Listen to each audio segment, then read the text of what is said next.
ಒಂದು ಕೆಲವು ವರ್ಷದ ಹಿಂದೆ ಮಂತ್ರಾಲಯದಲ್ಲಿ ನಡೆದಂತ ಒಂದು ಘಟನೆ. ಪಾಪ ಯಾರೋ ಒಬ್ಬ ಅಂತೆ, ಅವನು ರಾಘವೇಂದ್ರ ಸ್ವಾಮಿಗಳು ಬೃಂದಾವನದ ಮುಂದೆ ನಿಂತು ರಾಘವೇಂದ್ರ ಸ್ತೋತ್ರ ಒಂದೇ ಸಮನೆ ಹೇಳ್ತಾ ಇದ್ದಾನಂತೆ. ಶ್ರೀ ಪೂರ್ಣಬೋಧ ಗುರುತೀರ್ಥ ರಾಘವೇಂದ್ರ ಸ್ತೋತ್ರವನ್ನು ಹೇಳ್ತಾ ಇದ್ದಾನಂತೆ.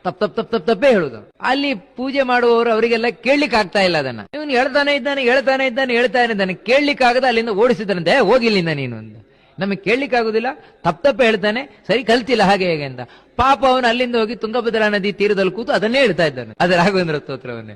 ಆದ್ರೂ ನೋಡಿ ಆಶ್ಚರ್ಯ ಅಂದ್ರೆ, ರಾತ್ರಿ ರಾಘವೇಂದ್ರ ಸ್ವಾಮಿಗಳು ಪೂಜೆಯವರು ಕನಸಲ್ಲಿ ಬಂದು ಬೈತಾರೆ ಅಂತ, ಯಾಕೆ ಅವನನ್ನು ಕಳಿಸಿದ್ರಿ ಅಂತ. ಅಲ್ಲ ತಪ್ಪು ಹೇಳ್ತಾ ಇದ್ದ ಅಂದ್ರೆ, ನನಗೆ ತಪ್ಪು ಹೇಳುವುದು ಮುಖ್ಯ ಅಲ್ಲ, ಭಕ್ತಿಯಿಂದ ಹೇಳ್ತಾ ಇದ್ದ ಅವನು. ಭಕ್ತಿಯಿಂದ ಹೇಳ್ತಾ ಇದ್ದರಿಂದ ನಾಳೆ ಅವನನ್ನು ಇಲ್ಲ ಕುರ್ಸಿ ಅಂತ ಹೇಳಿದ್ರೆ ಭಕ್ತಿ ಎಷ್ಟು ಮುಖ್ಯವಾಗಿ ಬೇಕು ಅಂತ.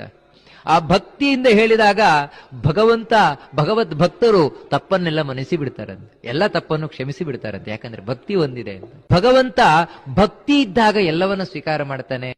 ಒಂದು ಕೆಲವು